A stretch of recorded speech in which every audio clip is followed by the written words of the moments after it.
one of my two offices, the calmer one.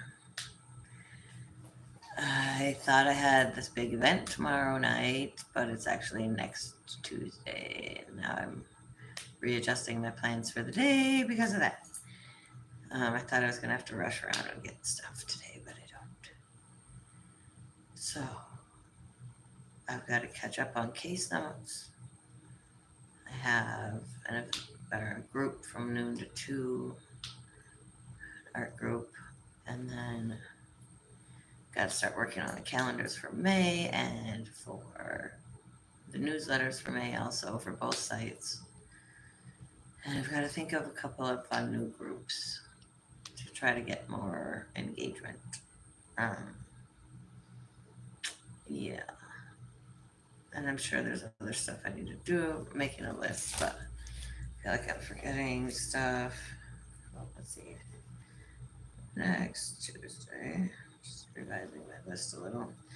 I had to already message my boss, who doesn't get here till way later than me. And the thing's not next Tuesday, not tomorrow. It's next Tuesday, and I felt like a dumbass. But she has the calendar too. She could have also looked at it and known I was wrong last week. Whatever. Hopefully nothing crazy happens today or super traumatic or sad. Because that's how it was on Friday. Oh, what the fuck's up on my computer now? Just going to black screen. What do we do on the computer? What are we doing? We got to go blank screen. It just suddenly went blank for no fucking reason. Fun times. Oh my gosh. Why? Why is the screen gone blank? And then came back. Okay. Randomly. Let's look at the little updates button and maybe update this fucking thing. Please update. Please update computer. It's now it's just a blank blue screen. Fun. Restart. Just restart now. Dang thing. Dang computer. Trying to start my Monday. And now it's gonna restart and take quite some time. So I guess I have an excuse to be on this telephone. Hey, Sitaram Regar. Good evening. Good evening, sir or madame. Nice to see you. Well, in a way, see you. Nice to speak with you. I'm in where my office is. I'm always the first one in. Am I crazy? Definitely. Yes. Crazy, crazy, crazy. Are you crazy? I'm in America. Frighteningly for me, right? You're in India? Oh, that's lovely.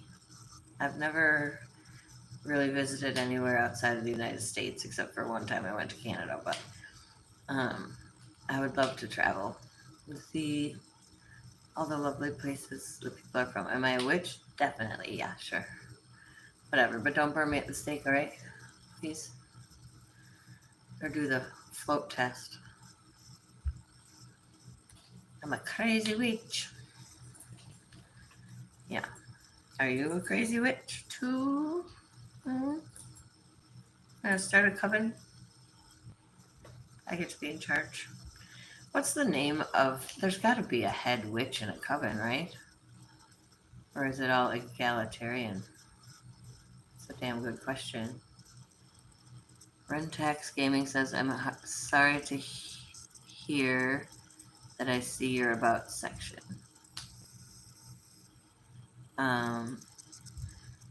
That I'm a single mom in recovery? Is that part? Or the part about F mega people?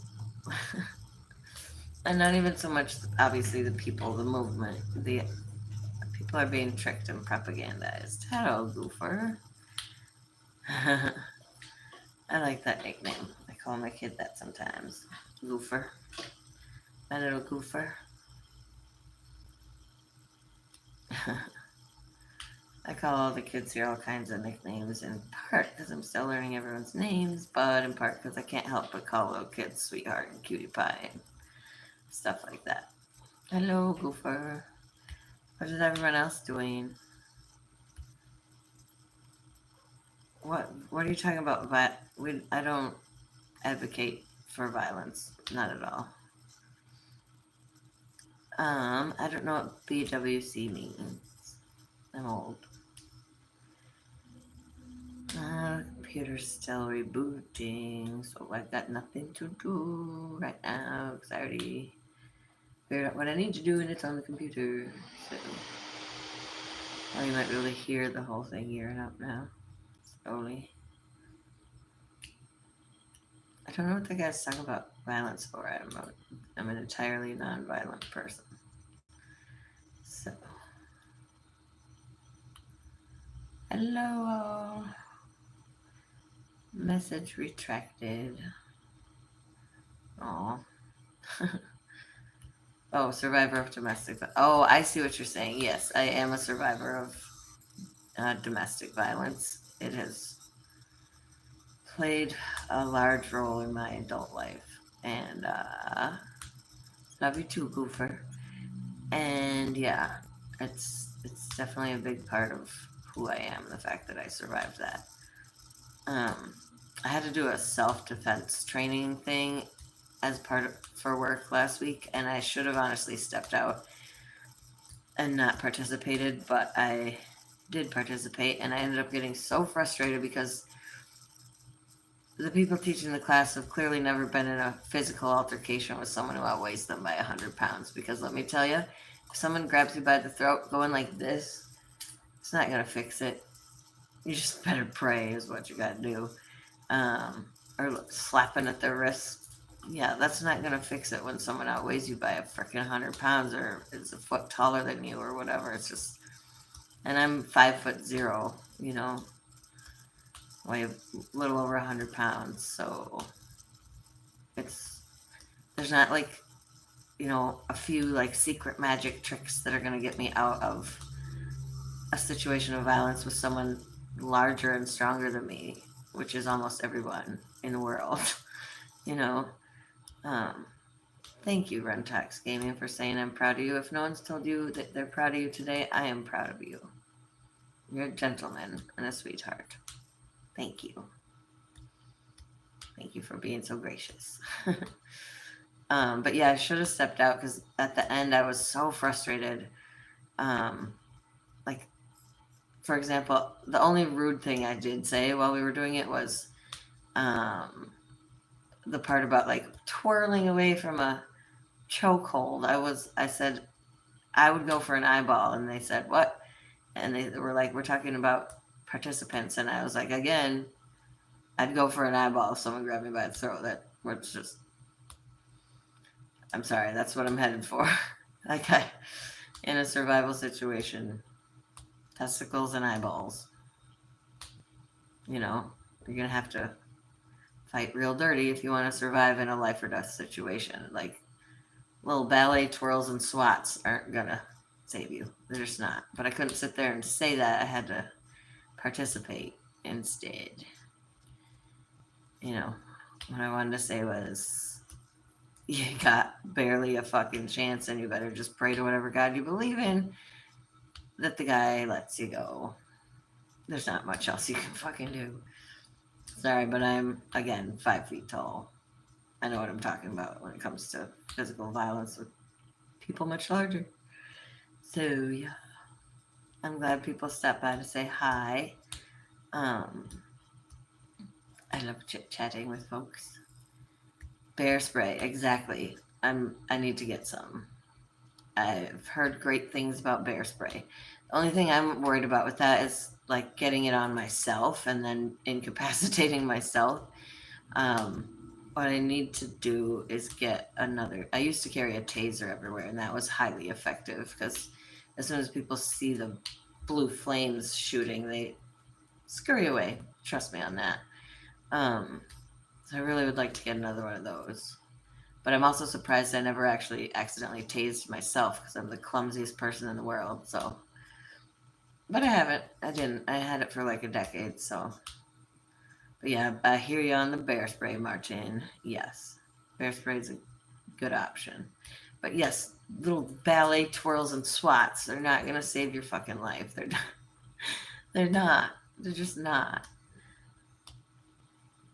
So, yeah, I got pretty frustrated. And yes, I should have stepped out because then the rest of the night, I hate the word triggered, but I was triggered. I was brought back to that place of violence against me and thinking of these stupid little solutions that wouldn't have helped at all.